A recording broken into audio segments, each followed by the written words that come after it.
একের দাগের প্রশ্ন দেখব। ব্রিক্স এর সদস্যপদ গ্রহণ না করার সিদ্ধান্ত নিয়েছে কোন দেশ? সুন্দর একটি প্রশ্ন।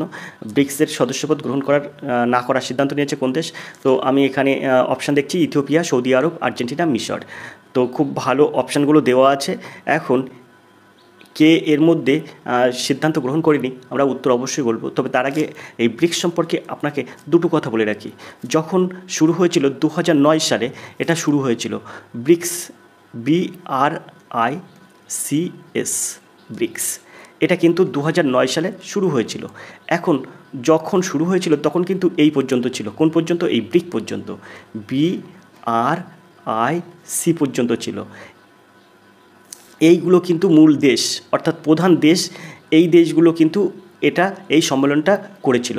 এখানে B for Brazil, R for Russia, I for India, C for China, অর্থাৎ ব্রাজিল, রাশিয়া, ভারত আর চায়না এরা কিন্তু ব্রিক্সের সূচনা করে।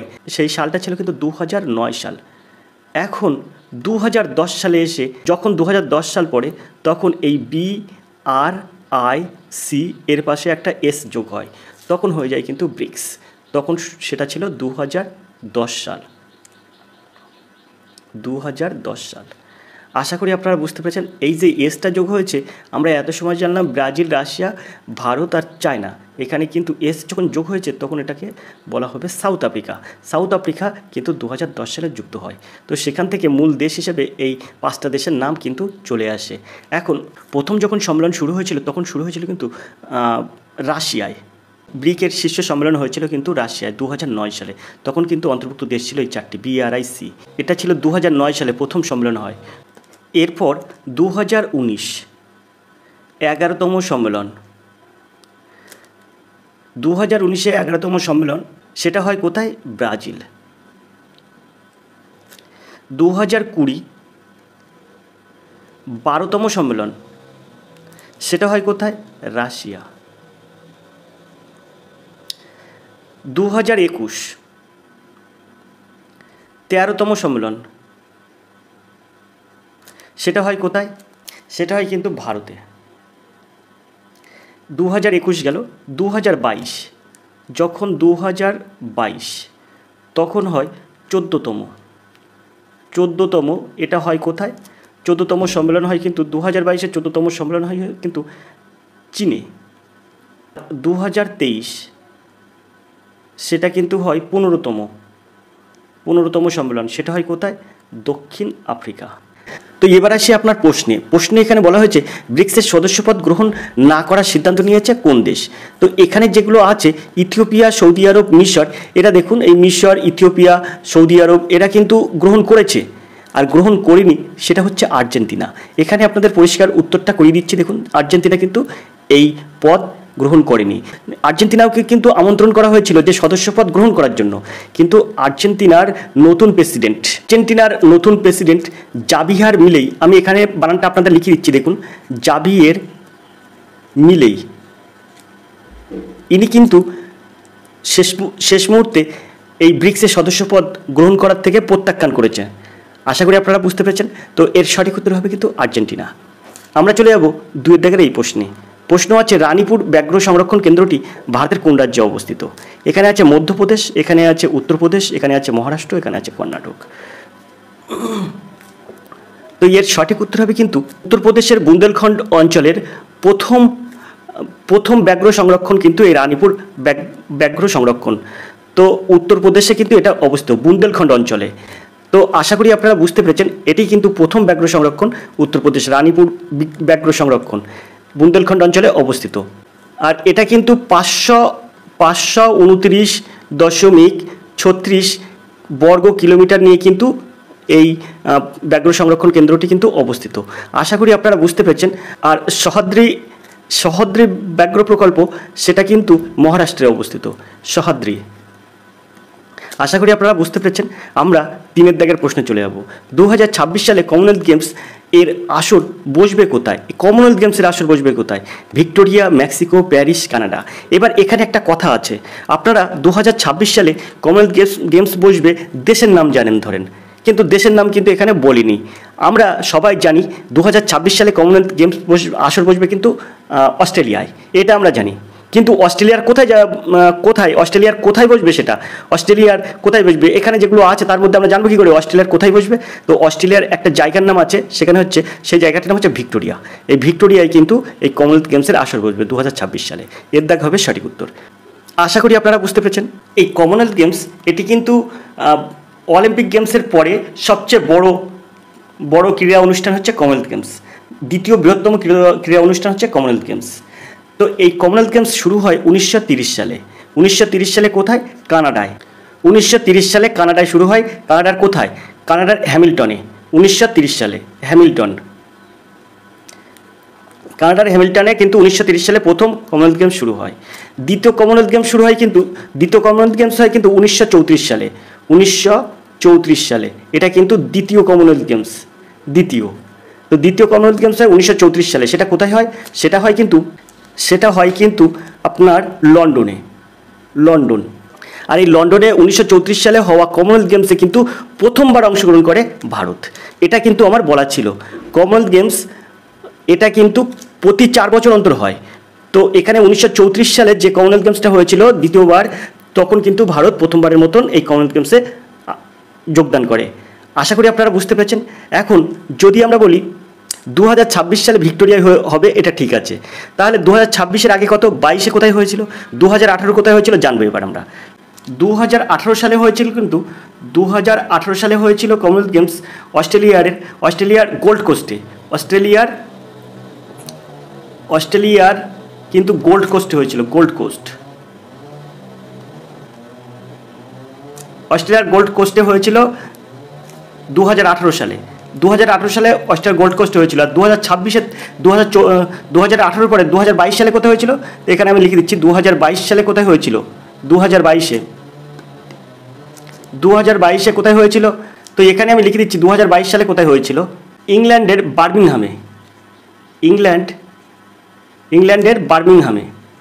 বার্মিংহাম। আশা করি আপনারা বুঝতে পেরেছেন। তো এই ছোটো ছোটো ইনফরমেশান আপনাদের কিন্তু কাজে লাগবে। আর আপনারা সবসময় যে জেনারেল স্টাডিজ পড়বেন তার আগে পিছের বিষয়টা জানবেন, তাহলে দেখবেন আপনাদের যে কোনো প্র্যাকটিস সেট বা যে কোনো পরীক্ষায় বা যে কোনো কম্পিটিশানে আপনারা উত্তীর্ণ হতে পারবেন। আগে পরে কিছু না জানলে কিন্তু আপনার কখনোই মনে থাকবে না। তো আমরা 4 দাগের এই প্রশ্নটা দেখব। নিচের কোনটি বহু নিউক্লিয়াসযুক্ত প্রাণীকোষ? ভাউকেরিয়া, সিনোসাইট, ওপালিনা, প্যারামেসিয়াম আর কোনটি নয়? তো এখানে বহু নিউক্লিয়াসযুক্ত প্রাণীকোষ হচ্ছে সিনোসাইট। বিদ্যাগ হবে সঠিক উত্তর। আশা করি আপনারা বুঝতে পেরেছেন।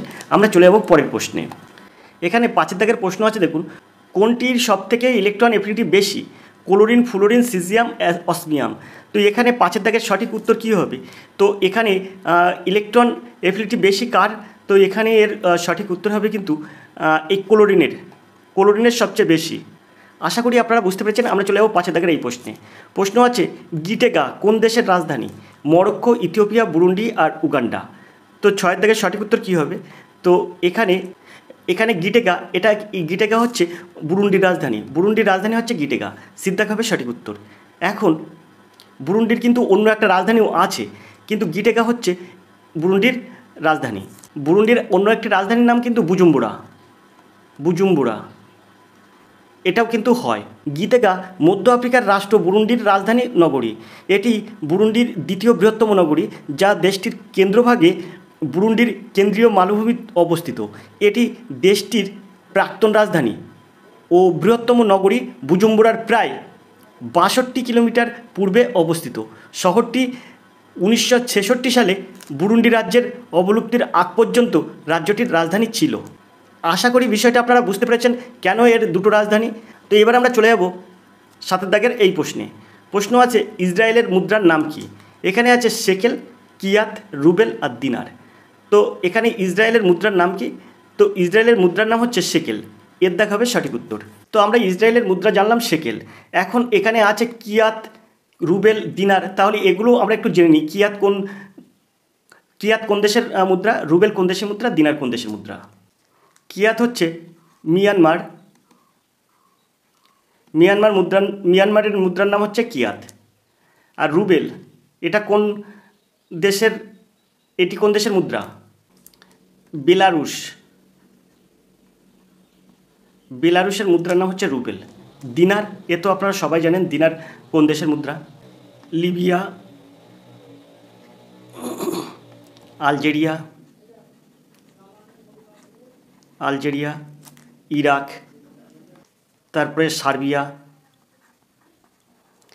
প্রভৃতি দেশের মুদ্রার নাম কিন্তু দিনার। এছাড়াও কিন্তু আরও আছে, তো এগুলো আমরা বলে দিলাম। তো এদের যে মুদ্রা আছে সেই মুদ্রার নাম হচ্ছে দিনার। তো আশা করি আপনারা বুঝতে পেরেছেন। এখানে 8 দাগের প্রশ্ন দেখব। পশ্চিমবঙ্গের কোন জেলার উপর দিয়ে কর্কটক্রান্তি রেখা যায়নি কিন্তু আমরা ধরুন পড়েছি কি, আমরা পড়েছি পশ্চিমবঙ্গের কোন জেলার উপর দিয়ে কর্কটক্রান্তি রেখা গেছে।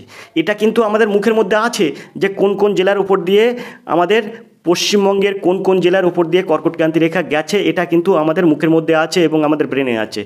তো প্রথমেই আমরা বলবো নদিয়া জেলা, এটার উপর দিয়ে কর্কটক্রান্তি রেখা গেছে। তারপর বর্ধমান জেলার উপর দিয়ে কর্কটক্রান্তি রেখা গেছে। তারপর বাঁকুড়া জেলার উপর দিয়ে কর্কটক্রান্তি রেখা গেছে। তো আমরা এগুলো জানি, এই 3টি জেলার উপর দিয়েই কিন্তু কর্কটক্রান্তি রেখা গেছে, কিন্তু যেটার উপর দিয়ে যায়নি সেটা হচ্ছে পশ্চিম মেদিনীপুর। অর্থাৎ দিদাগ হবে সঠিক উত্তর। 8 দাগের দিদাগ হবে সঠিক উত্তর। এখানে পশ্চিম মেদিনীপুর জেলার উপর দিয়ে কিন্তু কর্কটক্রান্তি রেখা যায়নি। মনে রাখবেন, এগুলো মুখস্থ করে রাখবেন, এগুলো কিন্তু উপর দিয়ে কিন্তু কর্কটক্রান্তি রেখা গেছে। আমরা চলে যাব 9 দাগের প্রশ্নে। প্রশ্ন আছে অরুণাচল প্রদেশের গভর্নরকে বিশেষ ক্ষমতা প্রদান করা হয় কততম সংবিধানের মাধ্যমে। তো এখানে 9 দাগের সঠিক উত্তরটা কী হবে? তো এখানে কিছু কথা আছে, তো এখানে 9 দাগের সি হবে সঠিক উত্তর।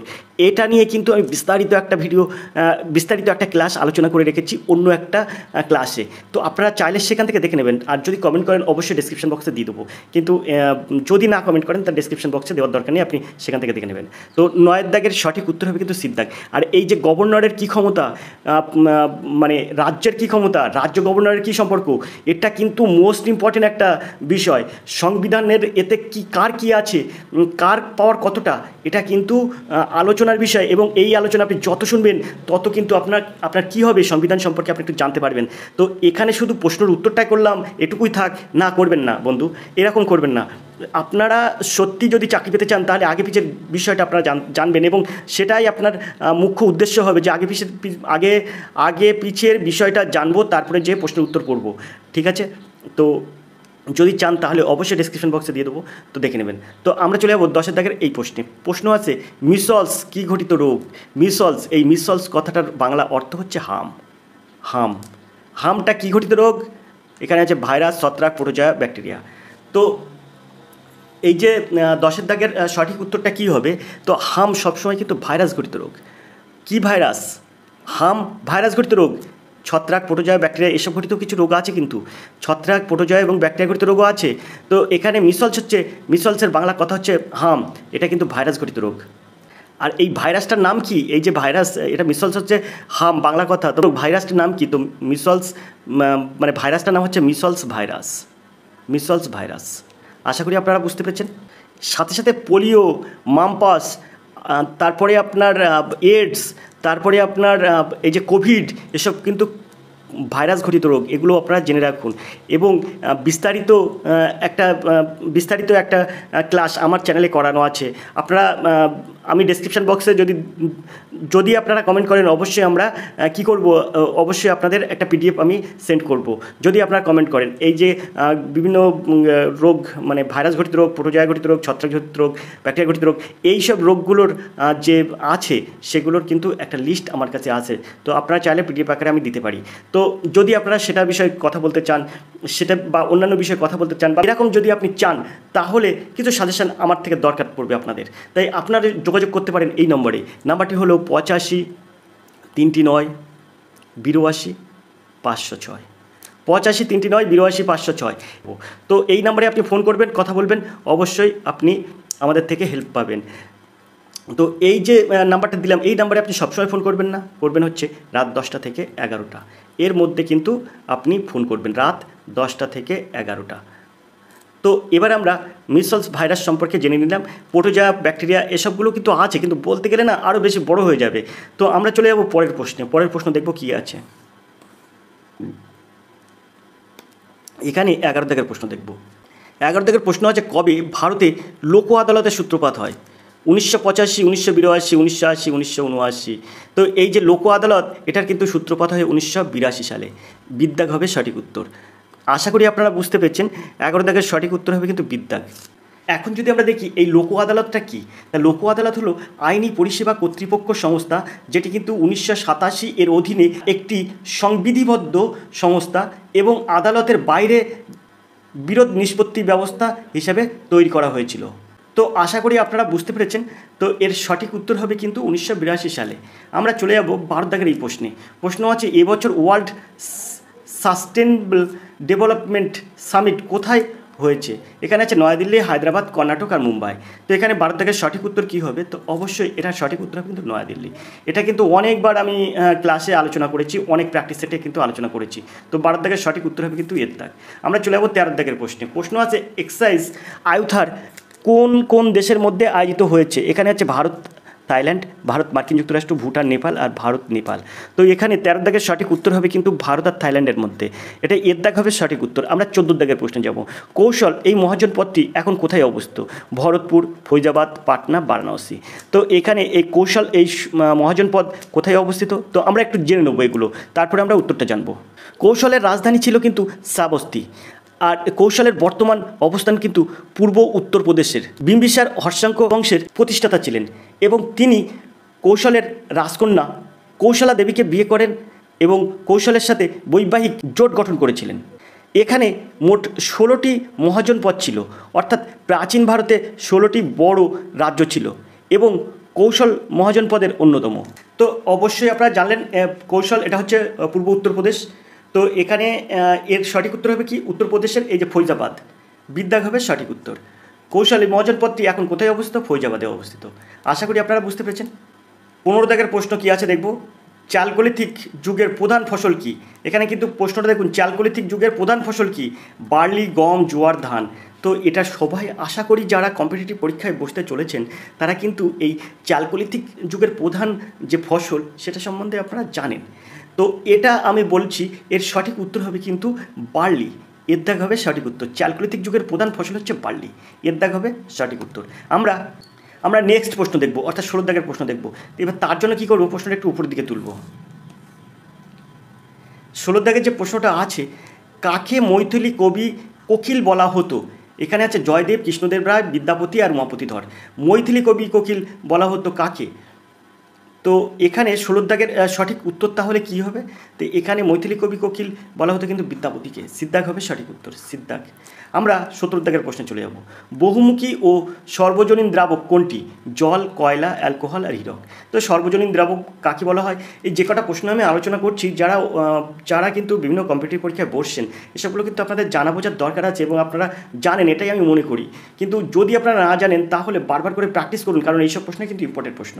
তো বহুমুখী সর্বজনীন দ্রাবক কোনটি? তো এর সঠিক উত্তর হবে কিন্তু জল। এর দাগ হবে সঠিক উত্তর। 18 দাগের প্রশ্ন দেখব। কোন যুগে দশমিক পদ্ধতি আবিষ্কার হয়? সুলতানি যুগে, পাল যুগে, গুপ্ত যুগে আর বৈদিক যুগে। তা সবার আগে আমি দেখব কোন যুগে আমি জানি না, কিন্তু দশমিক আবিষ্কার করেন কে সেটা আমরা জানি যে দশমিক আবিষ্কার করেন কে। তো প্রথম কিন্তু দশমিকের ব্যবহার করেছিলেন এবং দশমিক কিন্তু সূচনা করেছিলেন তিনি হচ্ছেন আর কেউ নন, আর্যভট্ট। অন্তর্জয়দেব জফলা আর্যভট্ট, তিনি কিন্তু প্রথম দশমিক পদ্ধতি প্রচলন করেছিলেন। তো আমরা সেই থেকে আর্যভট্টকে দশমিক পদ্ধতির আবিষ্কর্তা হিসেবে ধরতে পারি। এখন আর্যভট্ট যদি দশমিক আবিষ্কার করেন তাহলে এনার দুটি বই লেখা আছে, তার নাম একটা আর্যভট্টীয় আর আর্য সিদ্ধান্ত। কি আছে? আর্যভট্টীয় আর আর্য সিদ্ধান্ত। আর্যভট্টের দুটি বই, আর্যভট্ট, আর্য সিদ্ধান্ত।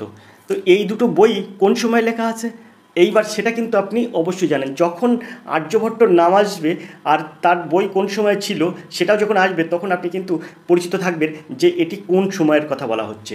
তো অবশ্যই গুপ্ত যুগের কথা বলা হচ্ছে। সিদ্ধাক হবে সঠিক উত্তর। আর এটাই কিন্তু আর্যভট্ট গুপ্তযুগীয় একজন পদার্থবিদ বলতে, একজন গণিতবিদ বলতে পারি, একজন পদার্থবিদ বলতে পারি, একজন জ্যোতিষবিদ বলতে পারি। ইনি কিন্তু ভারতীয় পদার্থবিদ এবং ভারতীয় জ্যোতিষবিদ বলতে পারি এই আর্যভট্টকে। আশা করি আপনারা বুঝতে পেরেছেন। আমরা পরের প্রশ্নে চলে যাব। পরের যে প্রশ্নটা আছে সেটা দেখব। তো 19 দাগের প্রশ্ন আছে, নিচের কোনটি একটি সালোক সংশ্লেষে সক্ষম মূলের উদাহরণ? তো এখানে আছে গাজর, গুলঞ্জ, আদা, কোনটি নয়। তো মূলে সবসময় সালোক সংশ্লেষ হয় না। কেন হয় না? কারণ মূলে কোনো ক্লোরোফিল না থাকার জন্য কিন্তু এটা সালোক সংশ্লেষ হয় না। মূলের কাজ হচ্ছে জল শোষণ করে সেটাকে পাতায় সংগ্রহণ করা। কিন্তু বিষয় হচ্ছে হচ্ছে যখন সূর্যের আলো লাগবে গাছের উপরে, তখন পাতায় অবস্থিত ক্লোরোফিল সেই কাজটা শুরু করে দেবে, খাদ্য প্রক্রিয়াকরণ শুরু করে দেবে। তো সালোক সংশ্লেষ করার কথা, মানে সালোক সংশ্লেষ করা অ্যাকচুয়াল খাদ্য উৎপন্ন করা। গাছেরা মানে আমাদের তো খেতে হয়, মানুষ যখন বেঁচে থাকতে গেলে খেতে হয়, গাছেরও প্রাণ আছে, এটা জগদীশচন্দ্র বলেছে সেই কবে থেকে। তো তার জন্য চাই সালোক সংশ্লেষ, তা না হলে গাছ খাদ্য তৈরি করতে পারে না। আমাদের যেমন রান্নাঘরে খাদ্য তৈরি করতে হয়, তেমন গাছের পাতা কিন্তু রান্না করে। তো সেটাই থাকে ক্লোরোফিল, আর সেটা কিন্তু সূর্যালোক শোষণ করে সেই ক্লোরোফিলের সাহায্যে কিন্তু সালোক সংশ্লেষ প্রক্রিয়ায় গাছ খাদ্য তৈরি করে। আর এই পুরো সিস্টেমটা কিন্তু গাছের গোড়ায় থাকে না, অর্থাৎ মূলে থাকে না, গাছের মূলে থাকে না, সেই জন্য কিন্তু সালোক সংশ্লেষ সক্ষম হয় না। মানে মূলে সালোক সংশ্লেষ হয় না। কিন্তু কিছু কিছু উদ্ভিদ আছে যাদের মূলে সালোক সংশ্লেষ হয়, এবং মনে করুন যে ওই প্রসেসটা করতে পারে মূলে। তো তার মধ্যে কোনটি হবে? তো এর মধ্যে কিন্তু যে উদ্ভিদটার নাম আমরা নেব সেটা হচ্ছে গুলঞ্জ। এই গুলঞ্জলতা, এই উদ্ভিদটা কিন্তু সালোক সংশ্লেষে সক্ষম, মানে সালোক সংশ্লেষে সক্ষম মূলে, মানে গুলঞ্জলতার মূলে কিন্তু সালোক সংশ্লেষ হয়। আশা করি আপনারা বুঝতে পেরেছেন। আমরা কুইদ্যাগের প্রশ্নে চলে যাব। নিচের কোনটি কার্বোহাইড্রেট সরলতম অংশ নয়? কার্বোহাইড্রেটের সরলতম অংশ নয়। তো এখানে আছে গ্লুকোজ, ফ্রুক্টোজ, গ্যালাক্টোজ আর গ্লিসারল। তো দেখুন এই জায়গায় যে কুড়ির প্রশ্নটা আছে, এর মধ্যে এই কার্বোহাইড্রেট কথার অর্থ হচ্ছে শর্করা। তো আপনি গ্লুকোজ অবশ্যই শর্করা। আপনি যখন দোকান থেকে কিছু গ্লুকোজ কিনে খেয়েছেন এই গরমের দিনে, তো সেটা কিন্তু শর্করা জাতীয় জিনিস। আমি কিন্তু আপনাদের প্লেন এখানে উদাহরণ দিয়ে বোঝাচ্ছি। তো এটা কিন্তু কার্বোহাইড্রেটের সঙ্গে এই গ্লুকোজের একটা সম্পর্ক আছে, কার্বোহাইড্রেট গ্লুকোজ। আবার এই কার্বোহাইড্রেট কিন্তু ফ্রুক্টোজের সঙ্গে সম্পর্ক, এও কিন্তু শর্করার মধ্যে। এই গ্ল্যাকটোজ, এটাও কিন্তু কার্বোহাইড্রেটের শর্করা। অর্থাৎ গ্লুকোজ, ফ্রুক্টোজ আর গ্ল্যাকটোজ এগুলো কিন্তু কার্বোহাইড্রেটের সরলতম অংশ। এই তিনটি কিন্তু কার্বোহাইড্রেটের সরলতম অংশ। কিন্তু এর মধ্যে কার্বোহাইড্রেটের সরলতম অংশ নয় কোনটি? গ্লিসারল। এটা কিন্তু কখনো কার্বোহাইড্রেটের সরলতম অংশ হতে পারে না। আমরা 21 দাগের প্রশ্নে চলে যাব। 20 দাগের প্রশ্ন আশা করি আপনারা বুঝতে পেরেছেন। কোন ব্যাংক নারী শক্তি সেভিংস অ্যাকাউন্ট চালু করেছে? Bank of India, bank of Baroda, Punjab national bank, state bank of India. তো এখানে 21 দাগের সঠিক উত্তর হবে অবশ্যই ব্যাংক অফ ইন্ডিয়া। এনারা কিন্তু নারী শক্তি সেভিংস অ্যাকাউন্ট চালু করেছেন ইদানিং। তো 21 দাগের সঠিক উত্তর হবে কিন্তু এর দাগ। আশা করি আপনারা বুঝতে পেরেছেন। তো এবার আমরা চলে যাব পরের প্রশ্নে। তবে এই 20 দাগের টিক দেওয়া হয়নি, তো দ্বিত দাগের সঠিক উত্তর 20 দাগের। এবার 21 দাগের এই হলো সঠিক উত্তর। আমরা 22 দাগের প্রশ্নে চলে যাব। 22 দাগের প্রশ্ন আছে, প্রথম ভারতের কোথায় স্পেশাল ইকোনমিক জোন গড়ে উঠেছিল? কান্ডালা, কর্ণাটক, দিল্লি, চেন্নাই। তো এই যে স্পেশাল ইকোনমিক জোন, তো এখানে এই স্পেশাল ইকোনমিক জোন এটা কিন্তু প্রথম গড়ে ওঠে ভারতের কান্ডালাতে। এর দাগ হবে সঠিক উত্তর। এখন এই কান্ডালাটার সম্পর্কে আমরা একটু জেনে নেব। কান্ডালা হচ্ছে কান্ডালা পোর্ট স্ট্যাট বা দীনদয়াল বন্দর নামেও কিন্তু এটি পরিচিত। কান্ডালা বন্দর পশ্চিম ভারতের গুজরাট রাজ্যের কচ্ছ জেলার গান্ধীধাম শহরের কাছেই কিন্তু অবস্থিত একটি সমুদ্র বন্দর। এই বন্দরটি ভারতের পশ্চিম উপকূলের প্রধান বন্দর। এই বন্দরটি ভারতের পশ্চিম উপকূলের প্রধান বন্দরগুলির মধ্যে কিন্তু একটি। তো আশা করি আপনারা বুঝতে পেরেছেন। তো এর সঠিক উত্তর হবে কিন্তু কান্ডালা। তো কান্ডালা কোথায় অবস্থিত? কান্ডালা কিন্তু গুজরাট রাজ্যের গান্ধীনগরের গান্ধীধাম এর কাছে কিন্তু অবস্থিত। আমরা 23 দাগের প্রশ্নে চলে যাব। নিচের কোন কোম্পানি মহারত্ন স্বীকৃত কোম্পানি নয়? তো এখানে আছে হল, সেল, ওএনজিসি আর আইওসিএল। তো এখানে এর সঠিক উত্তর হবে কিন্তু হল। এর সম্পূর্ণ নাম কি? Hindustan aeronautic limited. এর দাগ হবে সঠিক উত্তর। 24 দাগের প্রশ্ন কি আছে? উইংস শব্দটি কোন খেলার সঙ্গে যুক্ত? বক্সিং, হকি, গল্ফ আর ফুটবল। তো এখানে উইংস এই শব্দটি কোন খেলার সঙ্গে যুক্ত? তো উইংস এই শব্দটি কিন্তু ফুটবলের সঙ্গে যুক্ত। দিক হবে সঠিক উত্তর। তো আমরা এবার এখানে দেখে নেব বিভিন্ন খেলায় যুক্ত শব্দের সঙ্গে বিভিন্ন খেলায় কোন কোন।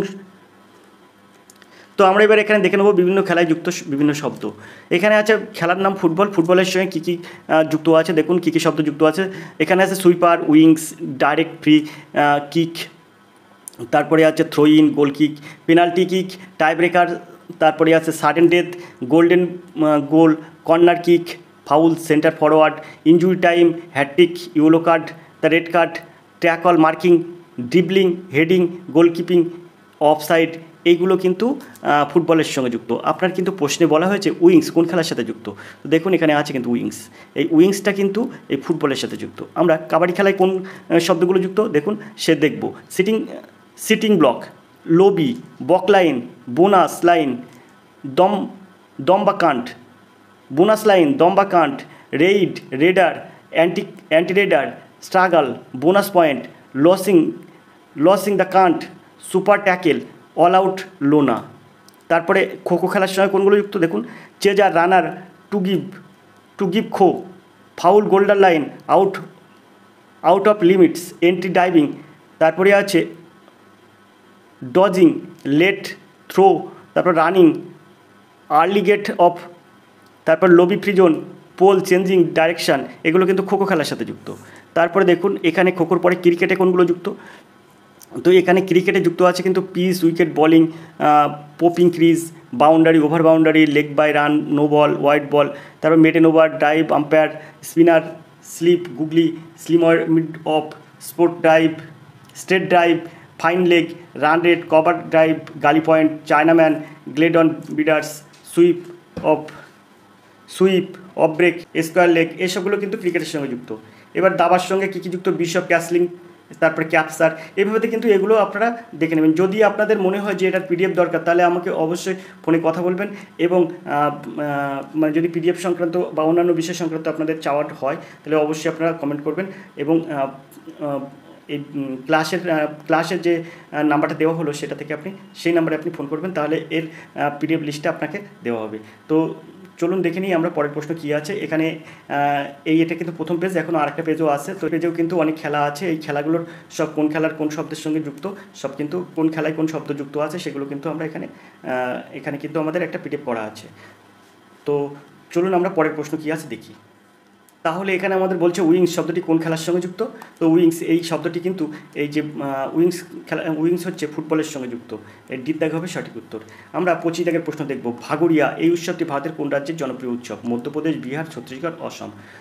তো এখানে ভাগোরিয়া উৎসব এটা কিন্তু মধ্যপ্রদেশের উৎসব। এর দাগ হবে সঠিক উত্তর। ভাগোরিয়া উৎসব হচ্ছে এই হোলির সময়ে হয় এই উৎসবটি।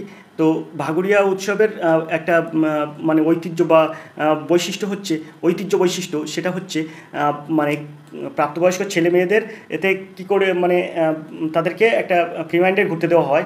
যদি তাদের মধ্যে উভয়ের মধ্যে যদি পছন্দ হয়ে যায়, তাহলে তারা পালিয়ে নিয়ে চলে যায়, তারপরে দুই পরিবারের সহমতে তাদেরকে বিয়ে দেওয়া হয়। এটা কিন্তু মধ্যপ্রদেশে ভাগোরিয়া উৎসবের এটা একটা কিন্তু বৈশিষ্ট্য। এটা কিন্তু হোলি উৎসবের সময় হয়। তো 25 দাগের সঠিক উত্তর হবে কিন্তু এর দাগ। আমরা 26 দাগের প্রশ্ন দেখব। অ্যামোনিয়া গ্যাসকে শুষ্ক করার জন্য কী ব্যবহার করা হয়? এখানে আছে ক্যালসিয়াম ক্লোরাইড, P2O5, গাঢ় হাইড্রোক্লোরিক অ্যাসিড, আর কুইক লাইম। এখন প্রশ্ন হচ্ছে এই যে CaCl2 এটার সংকেতটা কিসের সংকেত? তো আমরা এটাকে বলবো ক্যালসিয়াম ক্লোরাইড। কিসের সংকেত? ক্যালসিয়াম ক্লোরাইডের সংকেত। এটা হচ্ছে পেন্ট অক্সাইডের সংকেত P2O5। আর যে গাঢ় HCl মানে গাঢ় হাইড্রোক্লোরিক অ্যাসিডের সংকেত। কিন্তু এই তিনটি কিন্তু আমরা অ্যামোনিয়া গ্যাসকে শুষ্ক করতে ব্যবহার করব না। অ্যামোনিয়া গ্যাসকে শুষ্ক করতে ব্যবহার করব না এই তিনটি, এই ক্যালসিয়াম ক্লোরাইড, পেন্ট অক্সাইড আর হাইড্রোক্লোরিক অ্যাসিড। এর কারণও আছে, তো সেই কারণগুলো বলতে গেলেও একটু আপনার কী হবে, একটু দেরি হয়ে যাবে। যার জন্য এর সঠিক উত্তরটা আমি বলে দিচ্ছি। এর সঠিক উত্তর হচ্ছে কুইক লাইম। কুইক লাইম এখানে এর সঠিক উত্তর হবে। এই যে ডিদ্দাগ, এই ডিদ্দাগ হবে সঠিক উত্তর, কুইক লাইম। এখন কুইক লাইমটা কি? কুইক লাইম হচ্ছে CaO, এর সংকেত হচ্ছে CaO। CaO কথার অর্থ হচ্ছে, রাসায়নিক নাম হচ্ছে ক্যালসিয়াম অক্সাইড। এটা কিন্তু অ্যামোনিয়া গ্যাসকে শুষ্ক করতে ব্যবহৃত হয়। এখন ক্যালসিয়াম অক্সাইডটা এটা কী জিনিস? কুইক লাইম নেই আমি বুঝলাম এটা ক্যালসিয়াম অক্সাইড। তা কুইক লাইম যদি ক্যালসিয়াম অক্সাইড হয়, তা ক্যালসিয়াম অক্সাইডটা কী জিনিস? তা আপনারা যারা এখন ক্লাসটি দেখছেন, তাদের যদি বাড়িতে ঠাকুমা থাকবে বা কেউ যদি পান খায়, সেই পানের যে চুন আছে না, সেই চুনটাকে যখন আপনি দোকান থেকে নিয়ে আসতে যাবেন, তখন আপনাকে যদি আপনার ঠাম্মা বলল যে পান খাওয়ার চুন নিয়ে আয়, তো আপনার হাতে 5 টাকা বা 10 টাকা দিল, তো আপনি 5 টাকা বা 10 টাকায় কী করলেন, দোকানে যে চুন আনতে গেলেন, তখন কিন্তু দোকানদার যে চুনটা আপনার হাতে দেবে সেটা কিন্তু এই যে ক্যালসিয়াম অক্সাইড। এটা কি কাজে লাগে? এটা কিন্তু অ্যামোনিয়া গ্যাসকে শুষ্ক করতে লাগে। আর ওই যে জমিতে ছড়ানোর কাজেও লাগে, অম্লতা দূর করতে লাগে। এছাড়াও কিন্তু আপনার ক্যালসিয়াম অক্সাইড অর্থাৎ চুন, এই চুনটা কিন্তু আপনার ঠাম্মার পান খেতেও লাগে। যখন আপনি এই দোকান থেকে এটা আনবেন, এরপরে আপনি কী করবেন, এতে জল যোগ করে দেবেন। জল যোগ করে দেওয়ার পরে আপনার যে চুনটা উৎপন্ন হলো, সেটাই কিন্তু আপনার ঠাম্মা পান খেতে ব্যবহার করা হয়, পান খাওয়ার জন্য ব্যবহার করে। তো আশা করি আপনারা বুঝতে পেরেছেন, এই ক্যালসিয়াম অক্সাইড এটা কিন্তু অ্যামোনিয়া গ্যাসকে শুষ্ক করতে লাগে। কারণ কি, অ্যামোনিয়া গ্যাস যখন উৎপন্ন হয়, তখন তাতে কিছু পরিমাণ জল থাকে, একদম বিশুদ্ধ অ্যামোনিয়া পাওয়া যায় না, তাতে কিন্তু কিছু জল থাকে। সেই জলটা কি করে, এই ক্যালসিয়াম অক্সাইড শোষণ করে নেয়। ক্যালসিয়াম অক্সাইড জলকে শোষণ করে নিলে একটা বিশুদ্ধ অ্যামোনিয়া পাওয়া যায়। এই জন্য কিন্তু অ্যামোনিয়া গ্যাসকে শোষণ করতে ক্যালসিয়াম অক্সাইড ব্যবহার করা হয়। আশা করি আপনারা বুঝতে পেরেছেন। আমরা 27 দাগের এই প্রশ্নটা দেখব। তো 27 দাগের যে প্রশ্নটা দেখব, সুন্দর একটি প্রশ্ন, কে পঞ্চায়েত স্তরে রাজ্য সরকারের প্রতিনিধিত্ব করেন। সুন্দর প্রশ্ন, কিন্তু এর প্রশ্নের যে প্রশ্নটা এখানে দিয়েছে, আরও অপশানটা দেখলে আরও বেশি আপনি বুঝতে পারবেন যেটা সুন্দর একটি প্রশ্ন। জেলা শাসক, পঞ্চায়েত সমিতি, উপপ্রধান আর সরপঞ্চ। তো এখানে কিন্তু পঞ্চায়েত স্তরে রাজ্য সরকারের প্রতিনিধিত্ব করেন, রাজ্য সরকারের প্রতিনিধিত্ব করেন এখানে। তো পঞ্চায়েত স্তরে রাজ্য সরকারের প্রতিনিধিত্ব করেন কে? এখানে পঞ্চায়েত সমিতি। এই বিদ্যাগ হবে সঠিক উত্তর। আশা করি আপনারা বুঝতে পেরেছেন। সমিতি, প্রধান, উপপ্রধান এসবগুলো কিন্তু পঞ্চায়েত স্তরেই থাকে। তো এখানে পঞ্চায়েতের সমিতি, এখানে পঞ্চায়েত স্তরে রাজ্যের সরকারের প্রতিনিধিত্ব করেন। বিদ্যাগ হবে সঠিক উত্তর। আমরা পরের প্রশ্নে চলে যাব। পরের প্রশ্ন দেখবো 28 দাগের প্রশ্ন। 28 দাগের প্রশ্ন কী আছে? তো 28 দাগের যে প্রশ্নটা আছে সেটা দেখুন, কার আমলে ইলোরা গুহা তৈরি হয়? সেন, গুপ্ত আর রাষ্ট্রকূট চোল। তো ইলোরা, অজন্তা ইলোরা। তো এই ইলোরা গুহা এটা কিন্তু রাষ্ট্রকূটের সময় হয়। এখানে সিদ্ধাগ হবে সঠিক উত্তর। আশা করি আপনারা বুঝতে পেরেছেন, রাষ্ট্রকূটের সময় কিন্তু ইলোরা গুহা তৈরি হয়। আমরা 29 দাগের প্রশ্ন দেখব। ইন্ডিয়া সিকিউরিটি প্রেস কবে স্থাপিত হয়? 1944, 1951, 1956, 1925। তো এখানে 29 দাগের সঠিক উত্তর কী হবে? তো এখানে 29 দাগের সঠিক উত্তর হবে কিন্তু 1925 সালে কিন্তু ইন্ডিয়া সিকিউরিটি প্রেস স্থাপিত হয়। বিদ্যাগ হবে সঠিক উত্তর। আমরা 30 দাগের প্রশ্নে চলে যাব। কোনটি ভারত সরকারের উন্নয়নমূলক শহর এলাকার প্রকল্প? দেখি অপশানগুলো কী আছে।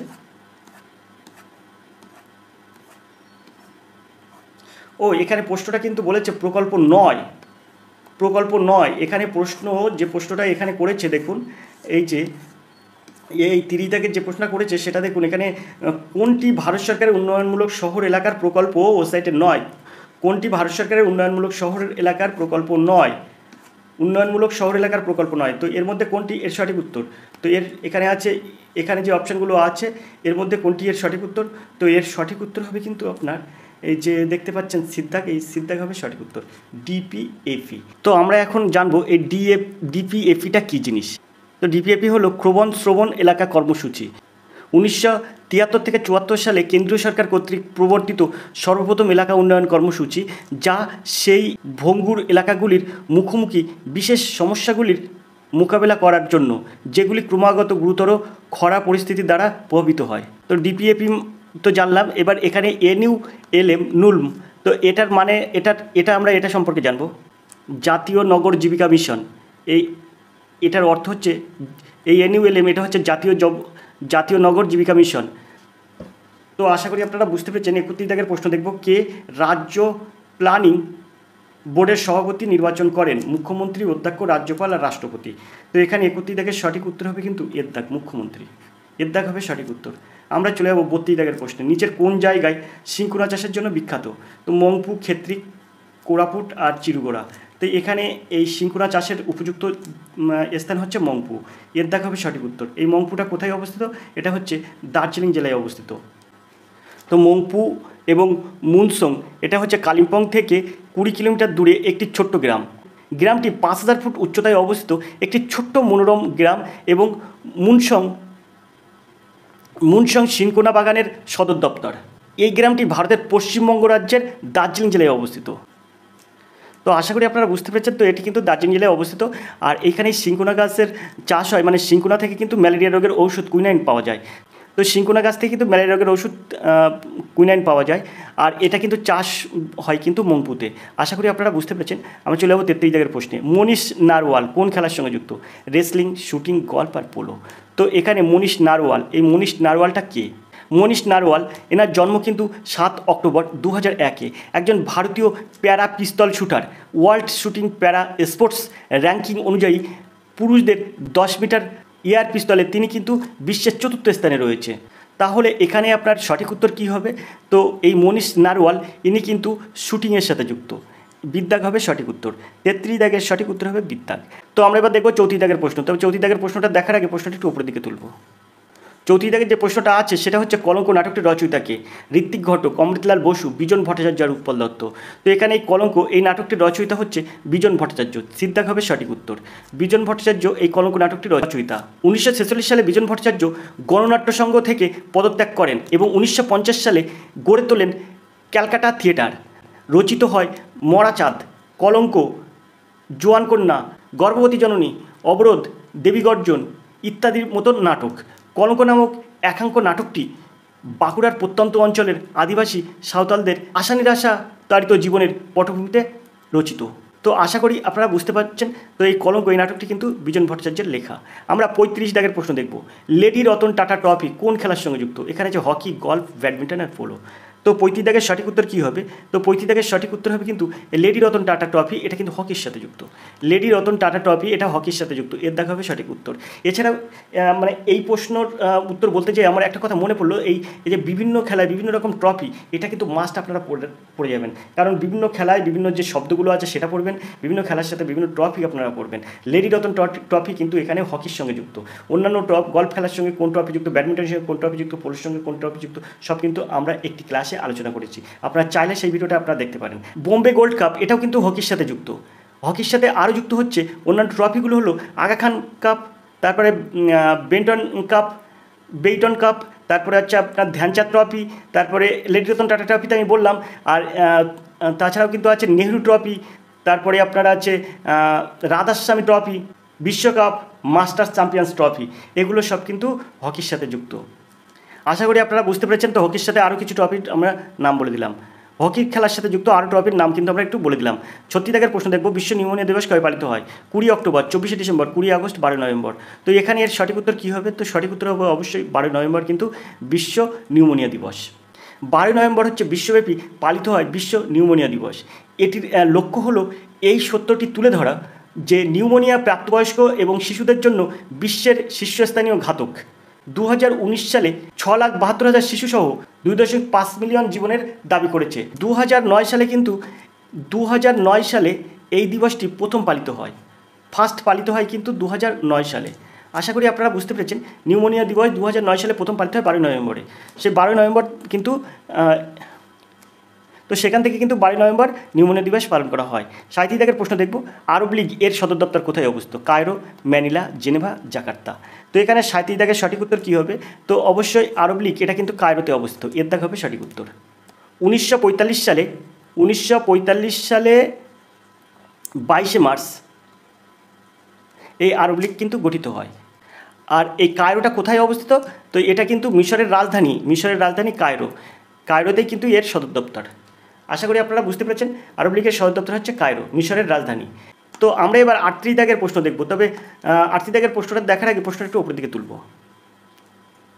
38 দাগের যে প্রশ্নটা আছে, গ্লোবাল জেন্ডার গ্যাপ রিপোর্ট কোন সংস্থা প্রকাশ করে? তো এর মধ্যে যে অপশানগুলো আছে তার মধ্যে সঠিক উত্তর কী হবে? তো এখানে এর সঠিক উত্তর হবে কিন্তু ওয়ার্ল্ড ইকোনমিক্স ফোরাম কিন্তু এই গ্লোবাল জেন্ডার গ্যাপ রিপোর্টটা প্রকাশ করে। এটা সিদ্ধা হবে সঠিক উত্তর। 39 দাগের প্রশ্ন দেখব। পানাজি এই শহরটি কোন নদীর তীরে অবস্থিত? ভীমা, তাপ্তি, ঝিলম, মান্দবী। তো অবশ্যই পানাজি শহরটি কিন্তু এই যে মান্দবী আছে, মান্দবী নদীর তীরে কিন্তু এই পানাজি শহরটি অবস্থিত। পানাজি বা পাঞ্জিম ভারতের গোয়া রাজ্যের উত্তর গোয়া জেলার একটি শহর, যা কিন্তু গোয়া রাজ্যের বর্তমানে রাজধানী। শহরটির মান্ডবী নদীর তীরে এটি কিন্তু অবস্থিত। তো আশা করি আপনারা বুঝতে পারলেন, পানাজি হচ্ছে গোয়া রাজ্যের রাজধানী। তো 40 দাগের প্রশ্ন দেখব। 2 থেকে 4 হেক্টর পরিমাণ জমি কোন শ্রেণীর চাষের অন্তর্গত? মাঝারি চাষি, ক্ষুদ্র চাষি, প্রান্তিক চাষি আর বড় চাষি। 2 থেকে 4 হেক্টর জমি। তো 2 থেকে 4 হেক্টর জমি যারা আছে তিনি হচ্ছে কোন ধরনের চাষি? তো ইনি হবেন মাঝারি চাষি। 2 এর কম থাকলে ক্ষুদ্র চাষি, 2 এর কম। আর প্রান্তিক চাষি 2 থেকে 4 হেক্টর পরিমাণ জমি আছে তাই কিন্তু ইনি 2 থেকে 4 হেক্টর জমি আছে তাই কিন্তু ইনি মাঝারি চাষি। আর 2 এর কম থাকলে হচ্ছে ক্ষুদ্র চাষি। আর প্রান্তিক চাষি হয় 2.5 একর জমি থাকলে, তাদেরকে বলবো প্রান্তিক চাষি। 1 থেকে 2.5 একর জমি থাকলে হবে প্রান্তিক চাষি, কিন্তু 2 এর নিচে হবে না, আবার 2.5 2 থেকে 2.5 যেতে হবে, তাহলে তাদেরকে বলবো প্রান্তিক চাষি। আর 4 এটা হচ্ছে 2 থেকে 4 হলে মাঝারি চাষি, আর ক্ষুদ্র চাষি 2 এর নিচে আর 2.5 একর জমি থাকলে তাকে বলবো আমরা প্রান্তিক চাষি। আর বড় চাষি কি 4 এর বেশি থাকলে, এটা হচ্ছে বড় হবে 4 এর বেশি থাকলে। আশা করি আপনারা বুঝতে পেরেছেন। আমরা 41 দাগের প্রশ্ন চলে যাব। 41 দাগের প্রশ্ন দেখব। নিচের কোন স্থানটি তামাক গবেষণা কেন্দ্রের জন্য বিখ্যাত? রাজেন্দ্রনগর, রাজামুন্দ্রি, চিকমাগালুর আর দিলকুশা। তো এখানে 41 দাগের সঠিক উত্তরটা কী হবে? তো এখানে 41 দাগের সঠিক উত্তর হবে কিন্তু দিলকুশা, ডির দাগ হবে সঠিক উত্তর। আমরা চলে যাবো 42 দাগের এই প্রশ্নে। কোনটি অ্যালুমিনিয়ামের আকরিক নয়? বক্সাইট, তারপরে আছে কোরন্ডাম, ব্যারাইটাস আর ফেলেসপার। তো এই অ্যালুমিনিয়ামের আকরিক নয় কোনটি? তো এখানে অ্যালুমিনিয়ামের আকরিক নয়, এটা কিন্তু এই যে ব্যারাইটাস, অর্থাৎ সিদ্ধাক হবে সঠিক উত্তর। আমরা 43 দাগের প্রশ্নে চলে যাব। ত্বরণের মাত্রা কোনটি? তো এখানে যেগুলো আছে, তো এর মধ্যে ত্বরণের মাত্রা কোনটি? তো এখানে ত্বরণের মাত্রা হবে, এর দাগ হবে সঠিক উত্তর। 44 দাগের প্রশ্ন আছে 1 হর্স পাওয়ার কত ওয়াট? তো 746 ওয়াট, অর্থাৎ ডির দাগ হবে সঠিক উত্তর। এটা 1 হর্স পাওয়ার সমান 746 ওয়াট, ডির দাগ হবে সঠিক উত্তর। আমরা চলে যাবো 45 দাগের প্রশ্নে। তবে 45 দাগের প্রশ্নটা একটু উপরের দিকে তুলব। 45 দাগের যে প্রশ্নটা আছে সেটা দেখুন, সিলিন্ড্রাকাল লেন্স ব্যবহার করা হয় দৃষ্টিজনিত কোন ত্রুটির ফলে? এখানে হচ্ছে ফেস বায়োস্পিয়া, মায়োপিয়া, তারপরে এখানে আছে সির অপশানে আছে অ্যাস্টিগমেটিজম আর হাইপারমেট্রোপিয়া। এর সঠিক উত্তর হবে কিন্তু এই যে সিদ্ধাক হবে সঠিক উত্তর, সিদ্ধাক হবে সঠিক উত্তর, অ্যাস্টিগমেটিজম। এখানে 46 দাগের প্রশ্ন দেখব, ফেনোলেফথলিন ক্ষার দ্রবণে কোন বর্ণ ধারণ করে? ফেনোলেফথলিন যখনই ক্ষার বর্ণে দেওয়া হয় তখন কী রং ধারণ করে? গোলাপি, বর্ণহীন, হলুদ আর নীল। তো এখানে 46 দাগের সঠিক উত্তর কী হবে? তো এখানে 46 দাগের সঠিক উত্তর হবে কিন্তু ফেনোলেফথলিন ক্ষারে দিলে এই গোলাপি বর্ণ ধারণ করে, এর দাগ হবে সঠিক উত্তর। তো এবার আমরা 47 দাগের এই প্রশ্ন দেখব, ফটোট্যাকটিক চলন কোন ক্ষেত্রে দেখা যায়? সূর্যমুখী ফুল, কাণ্ডের অগ্রভাগ সূর্যালোকের দিকে, শৈবাল আর কটশিকার। তো এখানে এর সঠিক উত্তর কী হবে? ফটোট্যাকটিক চলন কোন ক্ষেত্রে দেখা যায়? তো ফটোট্যাকটিক চলন শৈবালের ক্ষেত্রে দেখা যায়, সিদ্ধাক হবে সঠিক উত্তর। আমরা 48 দাগের প্রশ্ন দেখব, তারা মাছের গমনাঙ্গ কোনটি? এখানে আছে পটকা, ক্লিউকট, মাংসল পদ আর টিউব ফিট। তো এখানে 48 দাগের সঠিক উত্তর কী হবে? তো এখানে 48 দাগের মানে সঠিক উত্তর হবে কিন্তু আপনার টিউব ফিট। তারা মাছের গমনাঙ্গ হচ্ছে টিউব ফিট, অর্থাৎ ডির দাগ হবে সঠিক উত্তর। আমরা 49 দাগের প্রশ্ন চলে যাব। 49 দাগের প্রশ্ন দেখবো, তো তার জন্য প্রশ্নটা একটু উপরের দিকে তুলব। 49 দাগের প্রশ্ন আছে, ন্যাশনাল ইনস্টিটিউট অফ নিউট্রিশন ভারতের কোথায় অবস্থিত? হায়দ্রাবাদ, মুম্বাই, চেন্নাই, দিল্লি। তো এখানে 49 দাগের যে অপশানগুলো আছে এর মধ্যে মানে এই প্রশ্নের সঠিক উত্তর কী হবে? 49 দাগের সঠিক উত্তর হবে ন্যাশনাল ইনস্টিটিউট অফ নিউট্রিশন ভারতের হায়দ্রাবাদে অবস্থিত, এর দাগ হবে সঠিক উত্তর। আমরা 50 দাগের প্রশ্ন দেখব, প্রথম ভারতীয় মহিলা হিসেবে মঙ্গল গ্রহে রোভার পরিচালনার দায়িত্ব পেয়েছেন কে? দুর্বা ব্যানার্জি, ডক্টর অক্ষতা কৃষ্ণমূর্তি, মল্লিকা সিনহা আর সুনয়নী কাউর। তো এখানে 50 দাগের সঠিক উত্তর কী হবে? তো এখানে 50 দাগের সঠিক উত্তর হবে কিন্তু ডক্টর অক্ষতা কৃষ্ণমূর্তি, বিদ্যাক হবে সঠিক উত্তর। তো প্রথম ভারতীয় মহিলা হিসেবে মঙ্গল গ্রহে রোভার পরিচালনার দায়িত্ব পেয়েছেন ডক্টর অক্ষতা কৃষ্ণমূর্তি, বিদ্যাক হবে সঠিক উত্তর। আমরা এবার 28 দাগের প্রশ্নতে শুরু করব। 28 দাগের জেনারেল স্টাডিজে প্রথম প্রশ্ন আছে, বুদ্ধদেব কর্মকার বনাম পশ্চিমবঙ্গ সরকার 2022 মামলাটি কিসের সঙ্গে সম্পর্কিত? রাষ্ট্রদ্রোহ আইন, বিবাহ বিচ্ছেদ আইন, যৌনকর্মীদের স্বীকৃত ও সমলিঙ্গ বিবাহ প্রদান। তো সুন্দর প্রশ্ন, এই প্রশ্নটা কিন্তু খুব গুরুত্বপূর্ণ একটি প্রশ্ন। তো এই প্রশ্নের সঠিক উত্তর হবে কিন্তু যৌনকর্মীদের স্বীকৃতি, যৌনকর্মীদের স্বীকৃত, অর্থাৎ সিদ্ধাক হবে সঠিক উত্তর, যৌনকর্মীদের স্বীকৃত। এইটা কিন্তু বুদ্ধদেব কর্মকার বনাম পশ্চিমবঙ্গ সরকার এই মামলাটি সঙ্গে জড়িত, 2022 সালে এই মামলাটি হয়। তো এর সঙ্গে কিন্তু এই সিদ্ধাক হবে সঠিক উত্তর, যৌনকর্মীদের স্বীকৃত। 29 দাগের প্রশ্ন আছে, ভূদান আন্দোলন কত সালে গঠিত হয়? 1945, 1946, 1950, 1951। তো এই ভূদান আন্দোলন কত সালে শুরু হয়? তো এখানে 29 দাগের সঠিক উত্তর হবে কিন্তু ভূদান আন্দোলন শুরু হয় কিন্তু 1951 সালে, ডির দাগ হবে সঠিক উত্তর। তো এই ভূদান আন্দোলন কিন্তু শুরু হয়েছিল মহাত্মা গান্ধীর শিষ্য বিনোবা ভাবে কিন্তু শুরু করেছিলেন। মহাত্মা গান্ধীর শিষ্য বিনোবা ভাবে এই ভূদান আন্দোলন শুরু করেছিলেন 1951 সালে। আর এই ভূদান আন্দোলন শুরু করেছিলেন কিন্তু তেলেঙ্গানার পোচামপালি থেকে 1951 সালে। আশা করি আপনারা বুঝতে পেরেছেন। এই ভূ কথার অর্থ হচ্ছে জমি, দান কথার অর্থ হচ্ছে অনুদান, অর্থাৎ এই ভূদান আন্দোলন হলো একটি রক্তহীন বিপ্লব আন্দোলন, যা কিন্তু মহাত্মা গান্ধীর শিষ্য বিনোবা ভাবে শুরু করেছিলেন 1951 সালে। এর ফলে কিন্তু জমিদারদের যে জমি অধিগ্রহণ করছিলেন তা থামানোর একটি উপায় হচ্ছে এই ভূদান আন্দোলন, অর্থাৎ 29 দাগের সঠিক উত্তর হবে ডির দাগ। 1951 সালে ভূদান আন্দোলন শুরু হয়। 30 দাগের প্রশ্ন আছে, দোদোমা কোন দেশের রাজধানী? তানজানিয়া, তিউশেনিয়া, তুর্কমেনিস্তান আর দক্ষিণ সুদান। তো 30 দাগের সঠিক উত্তর কী হবে? তো এখানে যে প্রশ্নটা আছে ভালো করে বুঝবেন, দোদোমা এটা হচ্ছে কোন দেশের রাজধানী? তো এটা কিন্তু তানজানিয়ার রাজধানী, অর্থাৎ এর দাগ হবে সঠিক উত্তর, তানজানিয়ার রাজধানী হচ্ছে দোদোমা। তো এই দোদোমা হলো তানজানিয়ার রাজধানী এবং দ্বিতীয় বৃহত্তম শহর এই দোদোমা। আশা করি আপনারা বুঝতে পেরেছেন। 31 দাগের প্রশ্ন আছে, আধুনিক আর্টিফিশিয়াল ইন্টেলিজেন্স এর জনক কাকে বলা হয়? জন ম্যাকার্থি, রবার্ট গল্ব, ভিক্টর আর্ক আর রবার্ট ফিকো। তো 31 দাগের সঠিক উত্তর কী হবে? তো এখানে 31 দাগের সঠিক উত্তর হবে কিন্তু এই জন ম্যাকার্থি কিন্তু এর সঠিক উত্তর। আধুনিক আর্টিফিশিয়াল ইন্টেলিজেন্স জনক হচ্ছে জন ম্যাকার্থি। জন ম্যাকার্থি একজন আমেরিকান কম্পিউটার বিজ্ঞানী। তিনি কৃত্রিম বুদ্ধিমত্তা ও প্রোগ্রামিং ভাষা লিস্পের জনক। তিনি আর্টিফিশিয়াল ইন্টেলিজেন্স নামক পরিভাষার প্রচলন করেন। 32 দাগের প্রশ্ন আছে, বলিউড চলচ্চিত্র 83 কার কাহিনী অবলম্বনে তৈরি হয়েছে? রাজ কাপুর, সচিন তেন্ডুলকার, কপিল দেব, সুনীল গাভাস্কার। সুন্দর প্রশ্ন। এটা বলিউড চলচ্চিত্র 83, এটি 2022 সালে মুক্তি পায়। পরিচালনা করেছিলেন কিন্তু কবির খান। কবির খানের পরিচালনায় এই 83 এই চলচ্চিত্রটি অর্থাৎ এই মুভিটির মূল কাহিনী হচ্ছে মানুষের স্বপ্ন কিভাবে বাস্তবে পরিণত করা হয় তার একটা কাহিনী। মনে অনেক জেদ থাকলে স্বপ্ন বাস্তবে প্রকাশ করা যায়, এমন একটি ঘটনা কিন্তু এই বলিউড চলচ্চিত্র 83। এটি কিন্তু মূলত লেখা হয়েছে কপিল দেবকে নিয়ে। 83 মুভি, এটি 83 মুভি স্বপ্ন সত্যি হওয়ার কিন্তু কাহিনী, অপমানের জবাব দেওয়ার কাহিনী এই 83 মুভি। 2.5 ঘন্টার ছবিতে এত বড় একটা জিনিস কিভাবে আনা যায় সেটাই ছিল কিন্তু পরিচালক এবং লেখকের কাছে সবচেয়ে বড় চ্যালেঞ্জ। কারণ প্রতি মিনিটে আপনি একটি উপাখ্যান দেখেন। টিম ইন্ডিয়া নির্বাচন থেকে বিশ্বকাপ জেতা পর্যন্ত প্রতিটি মুহূর্ত একটি গল্প। টিম ইন্ডিয়া অধিনায়ক কপিল দেব থেকে শুরু করে ম্যানেজার পিআর মানসিং তাদের নিজস্ব অভিজ্ঞতা রয়েছে। ভারতীয় ক্রিকেট দলের ম্যানেজার পিআর মানসিং ভারতীয় ক্রিকেট কন্ট্রোল বোর্ড অর্থাৎ বিসিসিআই অফিসে খেলোয়াড়দের কিডব্যাক সংগ্রহ করতে আসেন। সেখানেই কিন্তু গল্পটা শুরু হয়, যেখানে অফিসের কিছু কর্মীরা তার সঙ্গে ঠাট্টা করে তরুণ অধিনায়ক কপিল দেবের নেতৃত্বে 1983 বিশ্বকাপ টিম ইন্ডিয়ার ইংল্যান্ডে যাওয়া। সেখানে হেরে ফিরে আসার কটূক্তি ছিল সেই ঠাট্টায়। পিআর মানসিং জবাবে বলেছিলেন তারা জিতেই ফিরবেন। এই অপমান, ঠাট্টা এবং সেখানে জন্ম নেওয়া জেদ আর স্বপ্ন, শেষ পর্যন্ত কে জিতেছিল তা সকলেই আপনারা জানেন। আর এই যে ছবির প্রতিটা মুহূর্ত কিন্তু জীবন্ত করে তুলেছিল তার পরিচালকের পরিচালনায়। এই ছবির পরিচালক ছিলেন কিন্তু কবির খান। এই ছবির মুখ্য ভূমিকায় ছিলেন কিন্তু রণবীর সিং ও দীপিকা পাড়ুকোন। আরেকজনের নাম না বললেই বাদ থেকে যায়, সেটা হচ্ছে পঙ্কজ ত্রিপাঠী। তো আশা করি আপনারা বুঝতে পেরেছেন। তো সিদ্ধার্থ হবে সঠিক উত্তর। 33 দাগের প্রশ্ন আছে, পিস ওয়াই চিত্রকলাটি ভারতের কোন রাজ্যে প্রসিদ্ধ? বিহার, রাজস্থান, তেলেঙ্গানা, উড়িষ্যা।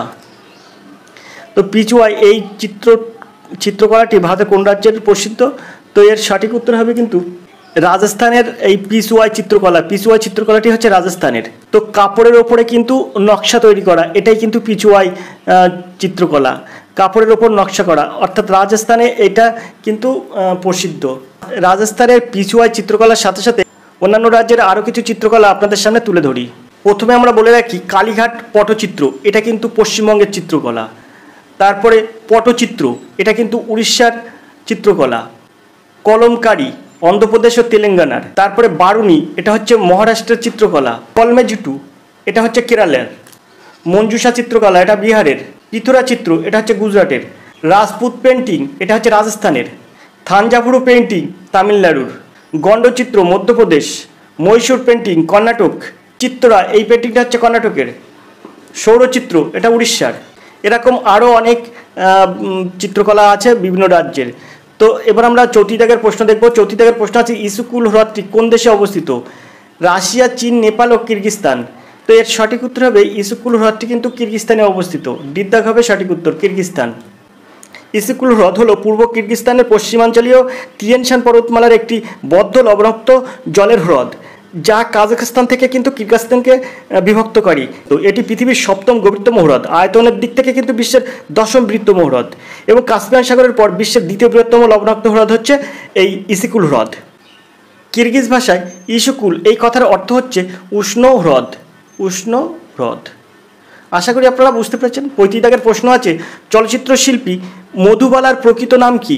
আয়েশা বেগম, দেবিকা রানী, মুমতাজ জাহান আর রীতা দেবী। তো এই মধুবালার প্রকৃত নাম হচ্ছে মুমতাজ জাহান। তো মধুবালার সম্পূর্ণ নাম হচ্ছে মুমতাজ জাহান দেহলভি। 14 ফেব্রুয়ারি 1943 জন্ম এবং 1969 মৃত্যু। যিনি মধুবালা নামে কিন্তু বেশি পরিচিত এই মুমতাজ জাহান দেহলভি একজন অন্যতম ভারতীয় অভিনেত্রী, যিনি অনেক হিন্দি ধ্রুপদী চলচ্চিত্রে অভিনয় করেছেন। আশা করি আপনারা বুঝতে পারলেন। চলে যাবো পরের প্রশ্নে। 36 দাগের প্রশ্ন, বাল্যবিবাহ প্রতিকার আইন কত সালে চালু হয়? 2004, 2005, 2006, 2008। তো এর পিছনে অনেক গল্প আছে, আগে আপনাদের সেগুলো বলে রাখি, তারপর আমরা সঠিক প্রশ্নের উত্তর দেব। তো প্রথমে 1929 সাল, 1929 সালে এটা কিন্তু এই আইনটা কিন্তু মেয়েদের ক্ষেত্রে ছিল 14 বছর, ছেলেদের হয় 18 বছর। মেয়েদের 14 বছর এবং ছেলেদের হয় 18 বছর। এটা ছিল কিন্তু 1929 সালে। 1929-এর পরে 1949 সালে ওইটা কিন্তু পরিবর্তন হয়। সেই ক্ষেত্রে কিন্তু মেয়েদের হয় 15 বছর।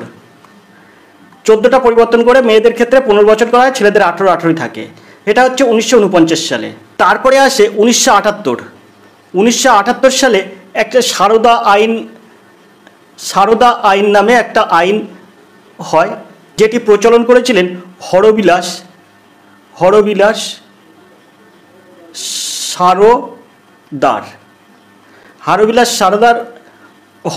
সারদার এটি কিন্তু এই 1978 সালে চালু করেছিলেন। সেটা হচ্ছে মেয়েদের বয়স তখন হবে, মেয়েদের 18 আর ছেলেদের কিন্তু 21। এই 1978 সালে এটা প্রচলন করা হয়। এটা কিন্তু সারদা আইন নামে পরিচিত। এটা ছিল 18 আর 21। এখন সেটাই কিন্তু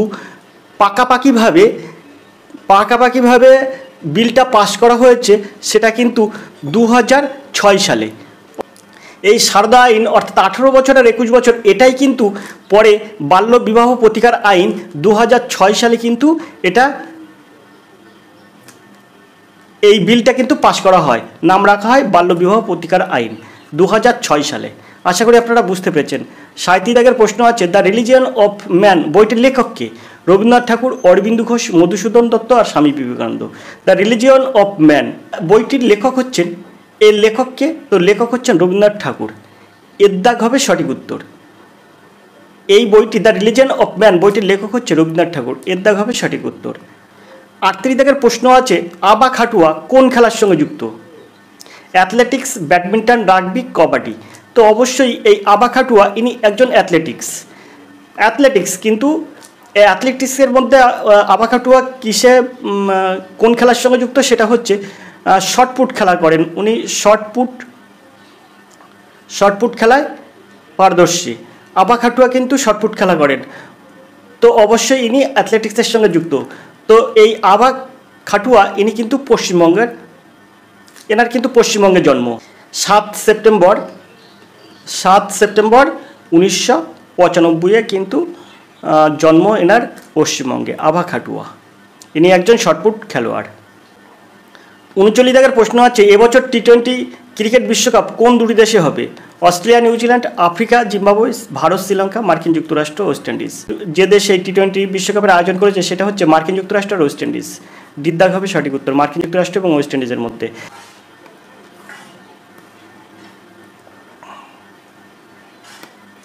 40 দাগের প্রশ্ন আছে, নেপালের প্রধানমন্ত্রী এখন কি? পুষ্পকমল দহল, রামচন্দ্র কৌটলে, দীনেশ গুণবর্ধনে, জোকো উইডোডো। তো এখানে নেপালের প্রধানমন্ত্রী এখন পুষ্পকমল দহ। এর দাগ হবে সঠিক উত্তর। পুষ্পকমল দহলের সাথে সাথে আরও কিছু নেপালের সম্পর্কে আমরা একটু জেনে নিই। নেপালের রাষ্ট্রপতি হচ্ছে রামচন্দ্র পাউডেল। স্পিকার হচ্ছেন অগ্নিপ্রসাদ সাপকোটা। উপরাষ্ট্রপতি হচ্ছে রামসহায় যাদব। তো আশা করি আপনারা বুঝতে পেরেছেন। 41 দাগের প্রশ্ন দেখব, বৈদিক যুগে কে ব্রজপতি নামে পরিচিত ছিলেন? গ্রামের প্রধান, জেলার প্রধান, নগরের প্রধান আর কোনটি নয়। তো ব্রজপতি নামে কে পরিচিত ছিলেন? তো 41 দাগের সঠিক উত্তর কী হবে? তো এখানে সঠিক উত্তর হবে কিন্তু গ্রামের প্রধানকে কিন্তু ব্রজপতি বলা হতো বৈদিক যুগে। এর দাগ হবে সঠিক উত্তর। 42 দাগের প্রশ্ন আছে, নিচের কোন প্রতিষ্ঠানটি প্রথম স্থাপিত হয়? Banaras Hindu university, university of Bombay, Aligarh Muslim university আর এলাহাবাদ ইউনিভার্সিটি। তো এখানে এর মধ্যে কোনটি প্রথম স্থাপিত হয়? তো 42 দাগের সঠিক উত্তর হয়ে যাবে কিন্তু এখানে বিদ্যাক, ইনস্টিটিউট অফ বোম্বে। বিদ্যাক হবে সঠিক উত্তর। 43 দাগের প্রশ্ন আছে, ফুতুহ উস সালাতিন গ্রন্থে কোন সময়কালের ঘটনার বিবরণ পাওয়া যায়?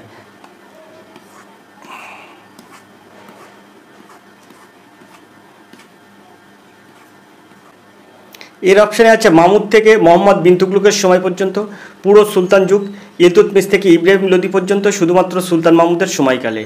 তো এখানে 43 দাগের সঠিক উত্তর কী হবে? তো এর সঠিক উত্তর হবে এর দাগ, মাহমুদ থেকে মোহাম্মদ বিন তুগলকের সময় পর্যন্ত, অর্থাৎ এর দাগ হবে সঠিক উত্তর। 44 দাগের প্রশ্ন আছে 1828 সালে কোন সংগঠনটি রূপান্তরিত হয়ে ব্রাহ্ম সমাজ প্রতিষ্ঠিত হয়েছিল? ব্রাহ্ম সমাজ হয়েছিল প্রার্থনা সমাজ, আর্য সমাজ, ভারত সভা, আত্মীয় সভা। তো এই আত্মীয় সভা অর্থাৎ দ্বিত্যাগ হবে সঠিক উত্তর। আত্মীয় সভা কিন্তু রূপান্তরিত হয়ে 1828 সালে হয়েছিল ব্রাহ্ম সমাজ। 45 দাগের প্রশ্ন দেখব, পথিয়ার বংশের শ্রেষ্ঠ রাজা কে ছিলেন? নাগভট্ট, মিহিরভোজ, দন্তিদুর্গ আর অম্বি। তো এখানে এর সঠিক উত্তর হবে মিহিরভোজ। মিহিরভোজের সময় কিন্তু পথিয়ার বংশ সবচেয়ে বিস্তার লাভ করেছিল এবং সব দিক থেকে কিন্তু উন্নত লাভ করেছিল। তো মিহিরভোজের সময় কিন্তু এটা হয়। তো পথিয়ার বংশের শ্রেষ্ঠ রাজা হচ্ছে মিহিরভোজ। বিদ্যাগ হবে সঠিক উত্তর।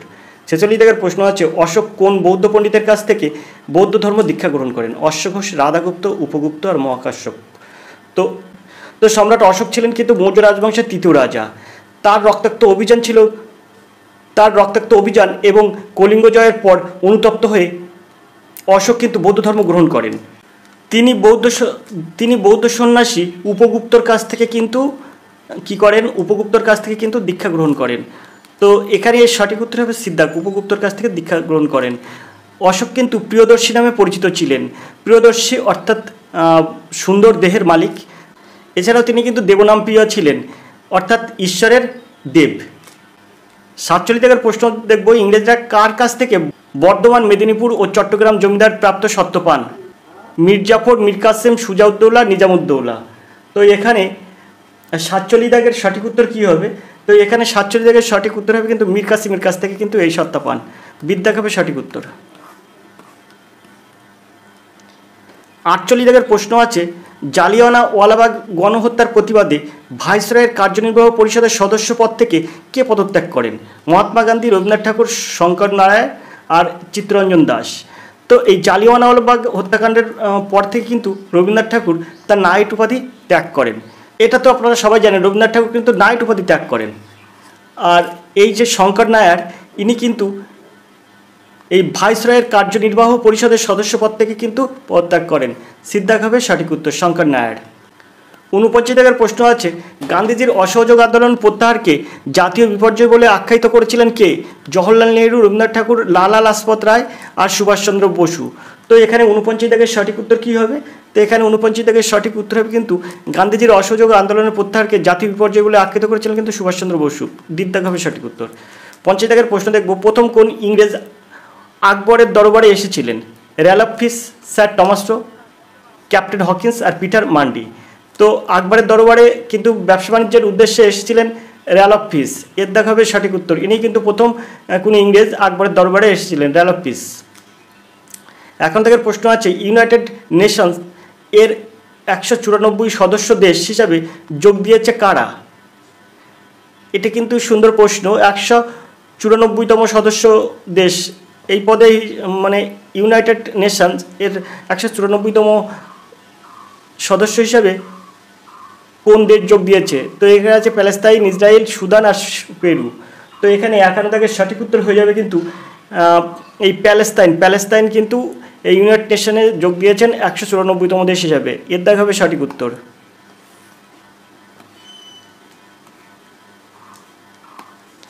52 দাগের প্রশ্ন আছে Laureus World Sports Woman of the Year হিসেবে বিবেচিত হলেন কে? Aitana Bonmati, Danielle Collins, Elena Rybakina, Irina Camelia Begu. তো 52 দাগের সঠিক উত্তর কী হবে? তো এর সঠিক উত্তর হবে আয়তানা বোনমাটি, অর্থাৎ এর দাগ হবে সঠিক উত্তর। 53 দাগের প্রশ্ন আছে উসমানে সনকো কোন দেশের প্রধানমন্ত্রী? আইসল্যান্ড, আয়ারল্যান্ড, সেনেগাল এবং কঙ্গো। তো এখানে 53 সঠিক উত্তর কী হবে? এই প্রশ্নগুলো কিন্তু আগেও একটি প্র্যাকটিস সেটে আমরা কিন্তু এরকম প্রশ্ন পেয়েছি। তো এই আয়তানা বনমাটি এটাও কিন্তু পেয়েছি, আর এই যে উসমানো সনকো এটাও কিন্তু আমরা পেয়েছি। তো ইনি কিন্তু সেনেগালের প্রধানমন্ত্রী হয়েছেন। সিদ্ধাগ হবে সঠিক উত্তর। 54 দাগের প্রশ্ন আছে সম্প্রতি প্রয়াত গুরুলিঙ্গ কাপসে কে ছিলেন? লেখক ও কথাসাহিত্যিক, সাংবাদিক, চলচ্চিত্র পরিচালক আর রাজনীতিবিদ। তো এই যে গুরুলিঙ্গ কাপসে ইনি কিন্তু একজন লেখক ও কথাসাহিত্যিক। এর দাগ হবে সঠিক উত্তর। 55 দাগের প্রশ্ন আছে কলকাতায় রাজভবন কত সালে প্রতিষ্ঠিত হয়? 1893, 1910, 1803 এবং 1850। তো কলকাতায় রাজভবন কত সালে প্রতিষ্ঠিত হয়? পশ্চিমবঙ্গের রাজ্যপালের সরকারি বাসভবন হচ্ছে রাজভবন। এটি পশ্চিমবঙ্গের রাজধানী কলকাতায় অবস্থিত। 1803 সালে নির্মিত এই প্রাসাদসম বাড়িটি পূর্বে ছিল ভারতের ভাইসরয় সরকারের একটি বাসভবন। আর এই বাসভবনের প্রথম রাজ্যপাল ছিলেন কিন্তু চক্রবর্তী রাজা গোপালাচারী।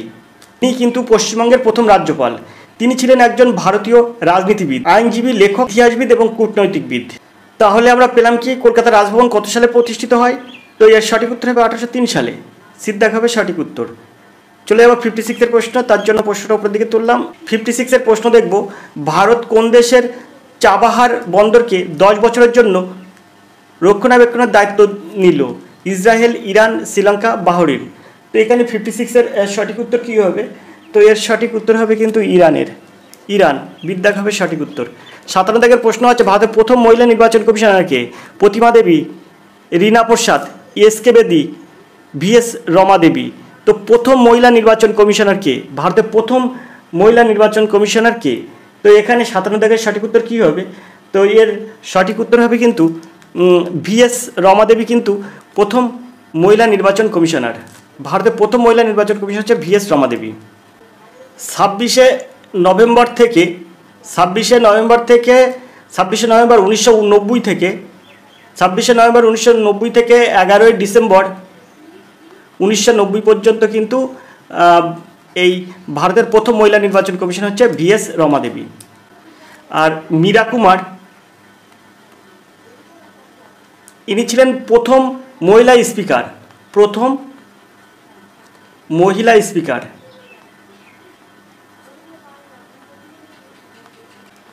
2009 থেকে 2014 ভারতের লোকসভার প্রথম মহিলা স্পিকার হচ্ছে মীরা কুমার। তো আশা করি আপনারা বুঝতে পেরেছেন, এর সঠিক উত্তর হবে ভি.এস. রমা দেবী। 58-এর প্রশ্ন আছে, Islamic revolutionary guard corps aerospace force কোন দেশের? Myanmar, Bangladesh, Bhutan, Iran. তো এখানে 58-এর সঠিক উত্তর কী হবে? তো এর সঠিক উত্তর হবে কিন্তু অবশ্যই ইরান। দিদ্দাগ হবে সঠিক উত্তর। 59 দাগের প্রশ্ন আছে, জাতীয় মহিলা কমিশন কবে গঠিত হয়? এখানে কিন্তু বলছে জাতীয় মহিলা কমিশন কবে গঠিত হয়। তো এখানে 59 দাগের অপশানগুলো কী কী আছে? তো 59 দাগের অপশানগুলো আছে কিন্তু 1954, 1995, 1992 আর 2005। তো জাতীয় মহিলা কমিশন এটা কিন্তু গঠিত হয় 1992 সালে। সিদ্ধাক হবে সঠিক উত্তর। তো এর সঠিক উত্তর হবে সিদ্ধাক, 1992 সালে। 60 দাগের প্রশ্ন আছে, আর্থিক জরুরি অবস্থা জারি করার কত দিনের মধ্যে সংসদ থেকে পাস করাতে হয়? 6 সপ্তাহ, 2 মাস, 1 মাস আর 14 দিন। তো এখানে এই প্রশ্নটা কিন্তু খুব ইম্পর্টেন্ট একটা প্রশ্ন। তো প্রশ্নটার সঠিক উত্তর কী হবে? আর্থিক জরুরি অবস্থা জারি করার কতদিনের মধ্যে সংসদ থেকে পাস করাতে হয়? কতদিনের মধ্যে সংসদ থেকে পাস করাতে হয়? তো এটা হচ্ছে 2 মাসের মধ্যে। বিদ্যাক হবে সঠিক উত্তর। তো এবার আমরা দেখব 61-এর এই প্রশ্নটি। 61-এর প্রশ্ন হচ্ছে, ভারতের প্রথম বাজেট কত সালে পাস হয়? 1860, 1948, 1980, 1919। তো এর সঠিক উত্তর হবে 1860 সালে কিন্তু ভারতের প্রথম বাজেট পাস হয়। সেই ইংরেজদের আমলে, তখন কিন্তু ইংরেজ ইস্ট ইন্ডিয়ান কোম্পানি কিন্তু এই বাজেটটি পাস করায় 1860 সালে। এর দাগ হবে সঠিক উত্তর। 1859 সালে জেমস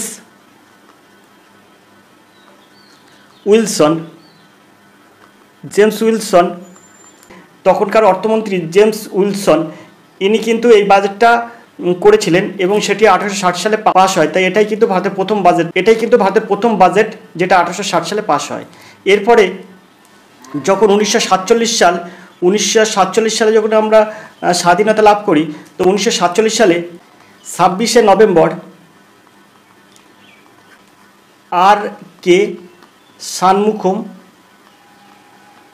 শানমুখম চেট্টি, 1947 সালে 26শে নভেম্বর ভারত স্বাধীন হওয়ার পরে কিন্তু প্রথম বাজেট পাস হয়। সেটা কিন্তু 1947 সালে 26শে নভেম্বর। 1947 সালের পরে, অর্থাৎ ভারত স্বাধীন হওয়ার পরে কিন্তু আমরা 1947 সালে 26শে নভেম্বর প্রথম স্বাধীন ভারতের বাজেট পাস হয়। সেটা কিন্তু আর.কে. শানমুখম চেট্টি ছিলেন কিন্তু এই বাজেটের কর্মকর্তা। তো আশা করি আপনারা বুঝতে পেরেছেন। তো এর সঠিক উত্তর হবে কিন্তু 1860 সাল ভারতের প্রথম বাজেট পাস হয়। 62 দাগের প্রশ্ন দেখব, দুবাইয়ের মাদাম তুসো জাদুঘরে কোন ভারতীয় অভিনেতার মূর্তি বসলো? তো অমিতাভ বচ্চন, সালমান খান, আলু অর্জুন আর অজিত কুমার। তো এর সঠিক উত্তর অবশ্যই আপনারা জানেন মাদাম তুসো জাদুঘরে কিন্তু এটা কারেন্ট অ্যাফেয়ার্সের প্রশ্ন। মাদাম তুসো জাদুঘরে কিন্তু আল্লু অর্জুনের কিন্তু মূর্তি বসলো। তো আল্লু অর্জুনের তো আপনারা সবাই জানেন দক্ষিণ স্টাইলের মানে দক্ষিণী বইতে কিন্তু ইনি সুপারস্টার আল্লু অর্জুন। তো আল্লু অর্জুনের নাম তো আপনারা সবাই জানেন, আশা করি জানেন। দক্ষিণ ভারতীয় হিন্দি বই মানে দক্ষিণী স্টাইলের হিন্দি বই মানে হচ্ছে আল্লু অর্জুন। তো সেখানে কিন্তু তো আল্লু অর্জুন এছাড়াও কিন্তু যখন আল্লু অর্জুনের কথা মনে পড়ে তখন আমাদের জামার কলারের কথা মনে পড়ে কিন্তু। আর সঙ্গে সঙ্গে আপনারা আরও একটা জিনিস মনে পড়বে, আল্লু অর্জুন এটার এই সুপারস্টার কথা মনে পড়লেই কিন্তু তিনি কখনো কারোর কাছে নিচু হতে জানেন না, অর্থাৎ আমাদেরও কিন্তু কারোর কাছে নিচু হলে হবে না। এটা কিন্তু আল্লু অর্জুনের কথা কিন্তু আসলে কিন্তু সেটা মনে পড়ে যে কখনো নিচু হওয়া যাবে না। সিদ্ধাভাবে সঠিক উত্তর আল্লু অর্জুন। আশা করি আপনারা বুঝতে পেরেছেন। 63 দাগের প্রশ্ন আছে, সম্প্রতি রবার্ট ফিকোকে গুলি করা হয়েছে, তিনি কোন দেশের প্রধানমন্ত্রী? এখানে আছে স্লোভাকিয়া, আয়ারল্যান্ড, নরওয়ে, ডেনমার্ক। তো ইনি কিন্তু স্লোভাকিয়ার মন্ত্রী হচ্ছেন, প্রধানমন্ত্রী হচ্ছেন রবার্ট ফিকোকে। 64 দাগের প্রশ্ন আছে, প্রথম দেশীয় পদ্ধতিতে ক্যান্সারের জন্য চিকিৎসার সূচনা করা হলো কোথায়? IIT Madras, IIT Kharagpur, IIT Delhi, IIT Bombay. তো এর সঠিক উত্তর হবে ডি দাগ, আইআইটি বোম্বে। এটা কিন্তু কারেন্ট অ্যাফেয়ার্সের একটি প্রশ্ন, সুন্দর প্রশ্ন। এটাও কারেন্ট অ্যাফেয়ার্সের প্রশ্ন, এটাও কারেন্ট অ্যাফেয়ার্সের প্রশ্ন। 65 দাগের প্রশ্ন আছে দেখুন, তেজাস মার্ক A1 হলো একটি কার্বনের কম্পোজিট রকেট, যুদ্ধ বিমান, সাবমেরিন, রকেট ইঞ্জিন মডেল। তো এর সঠিক উত্তর হবে তেজাস মার্ক 1A। এটা হলো একটি তেজাস মার্ক A1A, এটা কিন্তু একটি যুদ্ধ বিমান। বিদ্যাগ হবে সঠিক উত্তর। 65 দাগের সঠিক উত্তর হবে কিন্তু বিদ্যাগ। তেজাস মার্ক 1A এটা হচ্ছে যুদ্ধ বিমান, বিদ্যাগ হবে সঠিক উত্তর। 66 দাগের প্রশ্ন আছে, জাতীয় প্রযুক্তি দিবস কবে পালিত হয়? 11 মে, 12 মে, 14 আগস্ট আর 13 ডিসেম্বর। তো এখানে জাতীয় প্রযুক্তি দিবস এটা কবে পালিত হয়? তো এখানে 66-এর সঠিক উত্তর কী হবে? তো অবশ্যই জাতীয় প্রযুক্তি দিবস এটা কিন্তু পালিত হয়, তো জাতীয় প্রযুক্তি দিবস এটা কিন্তু পালিত হয় 11ই মে। এর দেখাবে সঠিক উত্তর, জাতীয় প্রযুক্তি দিবস এটা 11ই মে পালিত হয়। 67 দাগের প্রশ্ন আছে, বিসমিল্লাহ খান কোন বাদ্যযন্ত্রের সঙ্গে যুক্ত? তো বিসমিল্লাহ খান কোন বাদ্যযন্ত্রের সঙ্গে যুক্ত? তো ওপাশে আছে তার অপশানগুলো দেখব কি। এখানে আপনারা সবাই জানেন বিসমিল্লাহ খান কোন বাদ্যযন্ত্রের সঙ্গে যুক্ত। তো আমরা হিন্দু ধর্মে যখন বিয়ে হয় তখন দেখবেন বিয়ের বর আসলে অথবা বরযাত্রী আসলে যে বাদ্যটা বাজে সেটার কিন্তু স্রষ্টা এই বিসমিল্লাহ খান, অর্থাৎ ইনি একজন সানাই বাদক। আশা করি আপনারা বুঝতে পেরেছেন। বিয়েবাড়ির কথা বললে কোনো মিউজিক হলেই কিন্তু বর আসলে বা বরযাত্রী আসলে কিন্তু এই সানাইটাই কিন্তু শুরু হয়। এই সানাই বাদ্যযন্ত্রের সঙ্গে কিন্তু বিসমিল্লাহ খান যুক্ত। তো আশা করি আপনারা বুঝতে পেরেছেন বিসমিল্লাহ খান এর সঠিক উত্তর হবে সানাই। বিসমিল্লাহ খান কোন বাদ্যযন্ত্রের সঙ্গে যুক্ত? সানাই বাদ্যযন্ত্রের সঙ্গে যুক্ত। 67 দাগের সঠিক উত্তর হবে সানাই। তো আশা করি আপনারা বুঝতে পেরেছেন। তো আজকে 67 দাগের পরে যে জেনারেল স্টাডিজের প্রশ্ন আছে সেগুলো কিন্তু আমরা আজকের ভিডিও দেখব না। 67 দাগের পরের প্রশ্নগুলো কিন্তু আমরা পরবর্তী ভিডিও দেখব। তো অবশ্যই সেই ভিডিওগুলো দেখতে চ্যানেলের দিকে নজর রাখুন, চ্যানেলটি সাবস্ক্রাইব করে পাশে থাকুন। ধন্যবাদ, আপনাদের দিন শুভ হোক।